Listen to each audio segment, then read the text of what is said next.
Well, it's my business, but I have family members that help out and stick money into it too, because they get food and other stuff too, and help can. And but I'm usually the one, more the one behind all of it, and I'm like, no, we have to do this.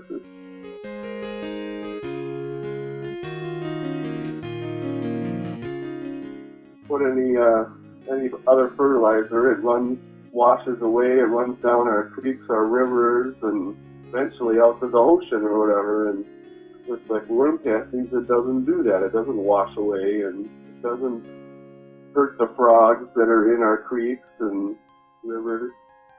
And I'm a beekeeper too, so that's a big thing with beekeepers. Is pesticides and chemicals.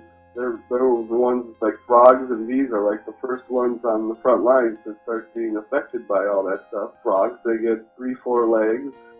Bees, they are just disappearing.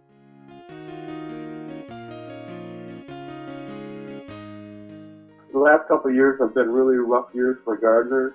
I would say, yeah, my production has gone up and my yields have definitely gone up. They're tasting better because they're getting all their nutrients that they need. And I mean, I wouldn't have had no watermelon this year or muskmelon if it wasn't for my worm castings. I can almost promise that. They would have burnt out just like my herbs and all that stuff did, no matter how much I put on. They're a little more sensitive plants. And then they went to seed right away because of all the hot weather. There's so many things about worm castings that I like. It doesn't wash away when I get 6 inches of rain. I can see the worm castings still right next to the plant or the seeds that I planted. It's, the little round pebbles. You can tell which is worm castings in dirt usually. It holds moisture.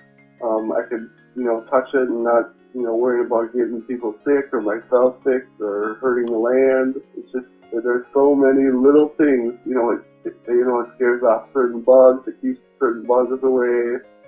Well, I've heard it with garlic where it keeps like nematodes away. Some of the bigger bugs, like pig bugs and boars, corn boars, them are kind of harder, but I've seen it where like on my cucumbers, it reduces the amount of cucumber beetles on there, so then I have a little more pickles because they're not eating so many flowers. The little things matter, I guess.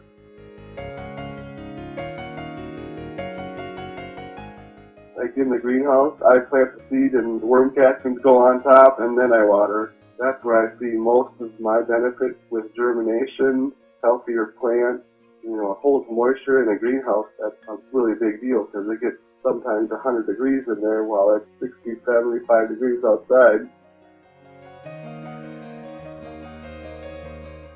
Usually when I'm transplanting or planting seeds, it'll get sprinkled on top. And then like when something's about to fruit, like raspberries or strawberries, it'll usually get sprinkled on top. And we're planting pretty much every 6 weeks probably. So we're always using worm castings pretty much all through the year. With manure, it's kind of when you get into animal manure and you're a vegetable farm, it's a very touchy subject. You can only do winter applications. So I would just have to take that manure out there in, December, and then apply it. And then in spring and stuff, I would have to till and plow it all over again, and that's just a little too much work. I mean, you've heard the horror stories about people with cantaloupes getting salmonella poisoning. Well, you find out a little later that it's all runoff from a big farm with manure or some kind of drip line from a watering system, and those are nightmares that are so easily taken care of by simple little things. One, I don't like to water. I like to rely on rain from above. And with the worm castings, I don't have to water that much. When we transplant, we water them in after we put the castings on, but that's about it.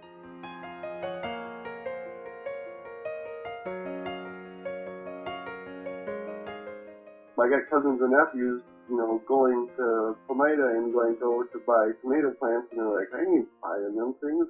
Our tomatoes in our greenhouse look 10 times better. I'm like, well, yeah, a certain amount on worm castings, and that's, it's the worm casting. No, it can't be. I'm like, what else is it?